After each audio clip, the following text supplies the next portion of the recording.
box, Clash of Giants, Civil War. Now, this is the third in a series of games under the Clash of Giants title or system. The first two dealing with World War I. This one takes the system to the Civil War, going back in time a little bit here. And this covers the battles of Second Bull Run and Gettysburg. It is a Ted Racier game design and published by GMT, and it has a copyright here of 2016. I just recently acquired this off a BGG auction. Like, I need more games, and do I need more Civil War games? But you know, this looked interesting. I've heard some good things about the Clash of Giants system, at least from the World War I perspective, and was interested to see how it's applied to the Civil War. This is a chit pool system, and I like chit pool systems. And as you probably know, if you've watched any of my videos, I play a fair amount of my games solitaire, and to me, chit pool systems lend themselves to solitaire play. They make it a little bit easier to handle in that respect. So, taking a look at the back of the box here, you can see the map. And I imagine it's two-sided, with one side being Gettysburg and the other side being Second Bull Run. Here's a sample of the counters there. And you see the game contents, and it is complexity is a 4, and solitaire suitability is a 7. So this isn't, that's my understanding as well, that this system is not, that complex. It's a good way to get into, I guess, grand tactical on these battles. A nice way to get into that system without a lot of chrome. But I'll let you know once I get a chance to get this to the table. But let's get inside the box now and see what we have inside here. So if you guys have any experience with this, either with the Clash of Giants system, the previous two iterations, or especially with this one, please let me know. Put some comments in there. What do you think about this? Is this worth my time? Should I stay with the Great Battles of the American Civil War series, which I've been starting to collect and play some of those, or is this system worth looking into? And if it is it worth looking into the World War I offerings as well? Anyway, so get the box open here. This is average GMT box, not one of the super thick ones, but maybe that's what they were doing in 16. But it's fine. It's a fine box. You get some baggies, which you always have to appreciate baggies with from GMT. Some good dice there. They're blue. I mean, if we'd had one gray and one blue, then would I be happy? Yes, I'd probably be happy. You get your dear customer packing slip there. It's always a nice touch to know that someone has actually looked at this stuff. You get your rules of play, which are 12 pages. Back page is designer notes, so really 11 pages. That's not too bad for a game like this. Dual column, standard kind of format with your paragraph or section numbers and then subsections, and seems like standard fare. It looks like there's some notes, colored notes throughout. Color, counter images. So yeah, this is something I can probably get to the table pretty easy. I mean, it's stacking, zones of control, reinforcement. I mean, command track. Be interested to see how that is done a little bit different here. Again, I think it's a chit pool, so that should handle there. I think the artillery is somewhat abstracted. At least that's my understanding. Did a little bit of reading on this. So there are the rules of play. You get some player aids here. Here is a combat resolution table, and there's 2 of them, which is nice. Double-sided. On the back side, it has the terrain effects chart. So that's good for a 2-player game. It's good to have 2 charts. So you got the terrain effects, chart and the combat resolution, which also has a sequence of play on there. Flank attack, combat procedure. So yeah, not bad. Not bad to have something, you know, a nice, quick, handy reference there. Then you're going to get your, see, this is the Army of the Potomac and the Confederate.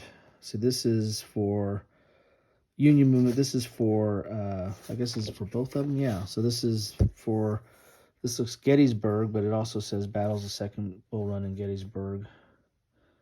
So I don't know what the thing is there. I wonder if there's like an off-board movement or something that is a holding box for. I'll have to get into the rules to figure that out. But here are your different units or, you know, corps and I guess this might be activations possibly.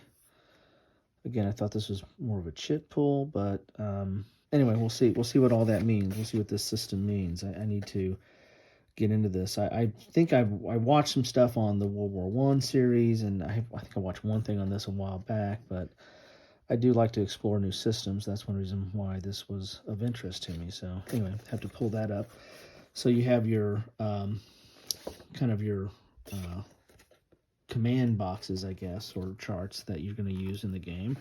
Here's your counter sheets. There are two, you know, white core stock, kind of thin, but not too bad. I mean, this is GMT quality is generally good, and you know, and people have, you know, kind of know what they're getting with it. So here is the Confederate Forces in brown and the Union in blue, and these are double-sided, of course. You have some leaders down here and leaders here. So I wonder if this is Gettysburg. So these are the counters for Gettysburg. And then these are the counters for Second Bull Run, which you have blue for the Union and gray for Gettysburg. That's interesting. It's kind of neat that they delineate them a little bit different. And the colors are a little bit different too. So that's nice when you're trying to sort these out for each of the different battles. A little bit different shades of blue, and then you got the brown and the gray for the Confederates. And again, double-sided there. And you have some of your leaders there. Yeah, and this has to be here's the command. And gotta believe these are for the chit pool, because it looks kind of a lot like a chit pool game there. Anyway, so that's the counters that you get with this. So 2 counter sheets, 1 for each battle. You get the map. We'll take a look at that in a second. Let's look at the battle book here. I'll move some of this stuff away so we can get to the map here in a second. So here's your battle book, which is 24 pages, glossy, full color, player notes here, the last few pages. And you got an example of play here, which is, I always like that. That's something that's very, you know, expected now of GMT type games. And then you got some additional rules here. So this is Second Bull Run, which has a few additional rules here. So you got about 6 pages for Second Bull Run, and then you have Gettysburg, which is, you know, some additional rules there on Gettysburg. And then you go into the extended play, and then it looks like you have you know, some specific things on the terrain features. You have Devil's Den, Big Round Top, railroad cuts, so sunken road hex and hex sides. So some interesting distinction there. So that's your battle book that talks about special rules for each of the 2 battles, and then an example of play there. And let's take a look at the map here. Good looking map. Don't have any, you know, complaints about that. It's good color, functional. Let's see if we can get some more room over here. And sorry for the glare there. This is Gettysburg. There's the town of Gettysburg right there. So you're going to have a little round top and big round top over here. Cemetery Ridge here. McPherson Ridge up here. So you've got your orchard over here. Devil's Den right over here. So there's your there are your Culp's Hill. So there are your salient features. You have some tracks up here as well. Victory Point track and your turn track with the dates and time of day. Looks pretty good. You have some stars here. I imagine those might be like what victory point or objective hexes that you need to get at certain points of this scenario or this battle. And then it looks like you have some entry hexes here as well along the side here. Let's take a look at Second Bull Run. And here we have the victory point chart. Have looks like there's a lot more command or chart over there, similar to, and same over here. Looks like it was similar to the that cardboard handout that we had, or player's aid that was part of that. So that's looks like that's maybe unique to this battle. So nice looking map. I mean, it's easy to see the terrain, and some higher parts are rough, and some wooded areas, and your roads, and two different types of roads at least there, and also any entry hexes. So clear. I like very functional maps, but also maps that look good. And this one looks good. I'd have to see who did the design work on this one. Then you have your turn record track up there in the upper right corner there. So that is Clash of Giants, Civil War, the battles of Second Bull Run and Gettysburg. Again, I'm looking forward to getting this on the table. The rules don't look that daunting. It looks like it's something I can probably get through, and with chit pull, I can throw some chits on the hexes and push them around and roll some dice, right? Get at it and see what it's all about. That's what I'm looking forward to.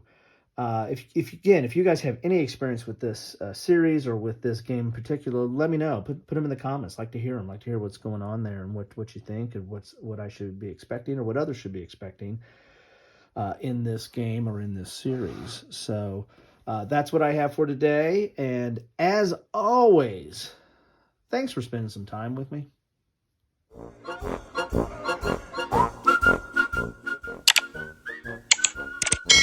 Thanks for watching.